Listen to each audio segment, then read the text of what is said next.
malfeasance. Malfeasance simply means, it's kind of a broad, loose term that means not doing what you're supposed to do. And so you could potentially prove malfeasance because they promised an oath to the Constitution, and then they made law, legislated, and they executed law from the bench, and that's unconstitutional. Our founding fathers, when you look at the word malfeasance, it's interesting. The reason they didn't use the term high crimes and misdemeanors for what's required to get rid of somebody through impeachment is because they didn't want people to think it had to be something that bad. You know, high crimes and misdemeanors sounds like a big deal, right? Malfeasance is just malfeasance. And so we think there is a possibility that you could prove malfeasance until anyone sees those articles of impeachment, though, and kind of measures where the House and the Senate are at with that. We're going to stay on the sidelines for that. So that's that. And I've been talking way too long. And so now, does anyone have any questions, comments, anything you want to challenge us on? This is usually where someone stands up and calls us Nazis and KKK members. If you want to do that, go ahead. I'd just like to ask, first of all, I didn't catch your name. My name is Matt Reisetter. It looks like Reisetter, R-E-I-S-E-T-T-E-R, but it rhymes with Easter. Okay, all right. Have you happened to see that DVD agenda, called Agenda? I haven't. Oh my land, that is something you really should get a hold of. You should show it. It talks about socialism, and it talks about communists, and it talks about how our country is going, and it started back in the 1930s, and it's, do you know what I'm talking about? We just saw it the other night, and I thought it was so good, some friends gave it to us, and how our country is headed, and it's headed through the education. Yep. It's headed through a lot of areas that kind of being snuck through, put it that way, that we need to be aware of, but also it's showing how it's heading on up into the Obama where we're at now. So, but it is very, if you get a chance, I wrote it down. To see that. I'm going to take, is it well produced? I mean, yes, Bill, have you seen it? No, I haven't seen it, but I've read some stuff about it, and it fits right in. Who put it on? It fits exactly, yes, that's what you're saying. Every step by step on how this country has gone and how we've headed to socialism, how we're headed to stop communism, and how it's taken the steps without us kind of being not awake. Like the frog in the kettle kind of thing. Exactly. Yes. Yeah. That's right. I wrote it on here. I'll look it up. Did anyone not get this yet? Isn't it made by a senator? Didn't he come up? And this is why it's called Agenda, because he started researching some things. And he was probably good. It's in Ohio. I'm not going to say for sure. I was looking more at the content, but... Is it a guy named Bob McEwen? No.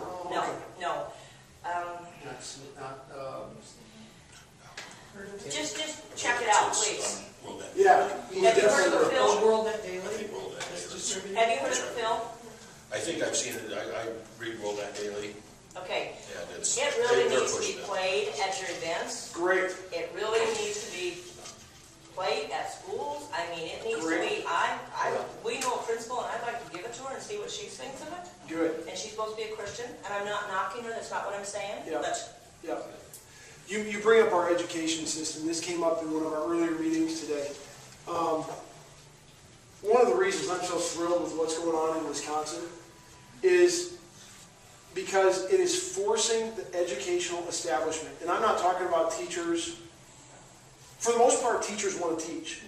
They don't know what's going on up here in the bureaucracy. But it's forcing the bureaucracy to play the cards that they have. And it's bringing them out into the light of day. And this is a battle. And they're fighting for an ideology that simply does not win in public discourse. And so the longer this draws on, the bigger tantrum they throw, the better it is for the long-term health of this country, because it's going to be, the educational establishment is going to be outed. And that's good, because, like you suggested, these schools today, and the agenda that the NEA has, is an indoctrinational, liberal. All these Christians have kids And conservatives have way more kids than liberals and pagans. Problem is then they go to school and they get rewired with the liberal philosophy. My mom taught public school. My dad was on the public school board for 25 years. I went to public school in college in K-12. My wife went to public school. My wife went to college to be a public school teacher. And I've been a huge public school guy. But about 3 years ago, when I was first exposed to what's really going on behind the scenes with NEA, I came home to my wife and I said, we just can't send our kids into this. It's not going to happen. So we've got a 6-year-old and a 3-year-old and a 9-month-old, and right now my wife is homeschooled. And I'm telling you that if Matt and Jen Reisetter can be convinced to homeschool their kids, a lot of people can be convinced, because I was pox on homeschooling until I started to see and connect the dots. And if it's not homeschooling, at least, you see private schools are growing like crazy too. And it's too bad, because there's a lot of people in the public system who mean well. And there's a lot of kids in the public system who, for our society to be strong, we need them to be well educated. It's just not happening. Now, probably out here in Rockwell City, it's probably decent, but I don't know. No. I got a daughter of 14 in Palmer School, and when she was in the 6th grade, I went through, she had some questions about her social studies. I went through the book with her. And the social studies book is so full of outright lies about the founding fathers, even about the town of Constantinople over in Europe. Complete outright lies. And I found out that part of that is written by a Muslim professor. Wow. The Muslims, I don't remember what year it was, but they destroyed Constantinople. Constantinople, up until then, it used to be a big Christian center. Okay? And this is according to the Constantinople website. Okay? Not the history books. Yeah. They tell in there, they got eyewitness reports and stuff like that from them, from back in those days, that about how the Muslims attacked them, and how they broke through their defenses, and some of the things that they did. Yeah. The Muslims did. It also tells into there how the Crusaders tried to come to help them, but they were defeated a few hundred miles away. Yeah. They never made it. Yeah. According to the 6th grade social studies book, the Crusaders are the ones that attacked and destroyed Constantinople. Wow. Yeah, there's all kinds of stuff like that. But yeah, I was going to say, and also our ancestors are they're being taught that they're sexist, they're slave owners, they're prejudiced, and everything. Yeah. I've got a book that was it's a reader from back in the early 1900s, where they used to have the kids read it and they learn how to read from it. And it tells in there a story about this one girl out in southeast down there, one of those states down that way, back in the late 1700s, early 1800s, how Indians came into their area, rounded up a few families, and took them out in the woods. And they got out there, and there were certain girls that they picked. They put moccasins on their feet.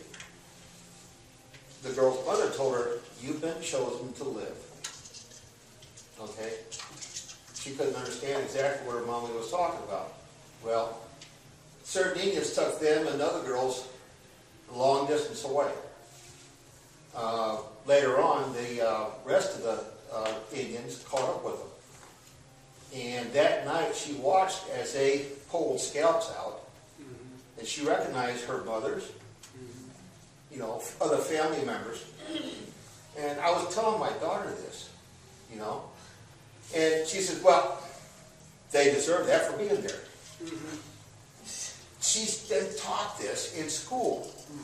to hate our ancestors. Well, and it's, I didn't mention it under our first point to advance truth in the culture, but we've got a curriculum that we promote called the Truth Project. It's a biblical worldview curriculum.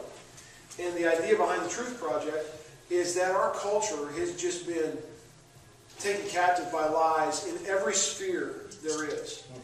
And the reason the Truth Project is important to us, it's not political at all, it's biblical. And so we train leaders in churches to do the Truth Project. We've got a Pastors Resource Network director who works with pastors specifically. We've got 830 pastors who've signed a petition to define marriage between man and woman, and he's working with them, and we're promoting the Truth Project with them.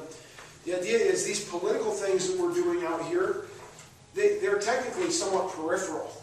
You know, even this life thing and this marriage thing, education, fiscal, whatever, this stuff is all peripheral, and it stems back to a misunderstanding of truth.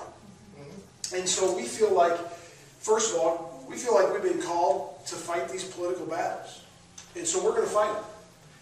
And we're going to have Chuck and Danny at the Capitol, and we're going to run around and try to organize grassroots networks around the whole state so that we can advance these things through the political arena.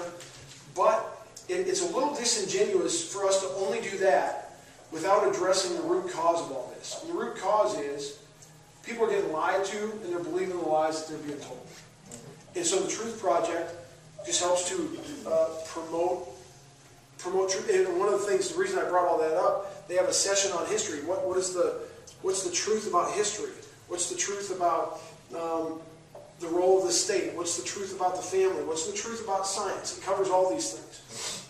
Truth about history, he goes through and he takes out some old textbooks, or some new textbooks from schools today, and you just see that they literally cut words out of the Mayflower Compact that have anything to do with God, because they want it to be secular. Well, the whole reason those guys came here was religious. Yes. And so when you take that out of the story, it just told, he didn't show this, but I heard about it from someone else. There's a popular social studies textbook today that's being used in junior highs, and I think it's like a page or half a page is given to George Washington, and Madonna has 4 pages. And you're just like, you gotta be kidding me. I mean, revisionist history, you know? So like I said at the very beginning, there are a lot of obstacles standing between us and what we feel like we've been called to help advance and promote and accomplish. And so that's why we're out here in Calhoun County, right? Yeah. It's always kind of a fog, but Calhoun County. That's why we're out here today, because we want to have you stand arm in arm with us, and we want to give you information that you can help debunk some of the lies that are going out there. We'll take a look at this agenda thing, and maybe we'll get some of the underwrites sending that out to everyone on our mailing list. Wouldn't that be cool? One thing on here, in specific with relation to your contact information, we would like to, if you're willing to, have your permission to use your cell phone number to send text messages to in a fairly rare, fairly urgent situation. So for instance, I talked about these 4 or 5 senators who say they want to be with us, but so far they're more loyal to Gronstal. We would love, when the time comes, to be able to send a text message out to hundreds of people across the state of Iowa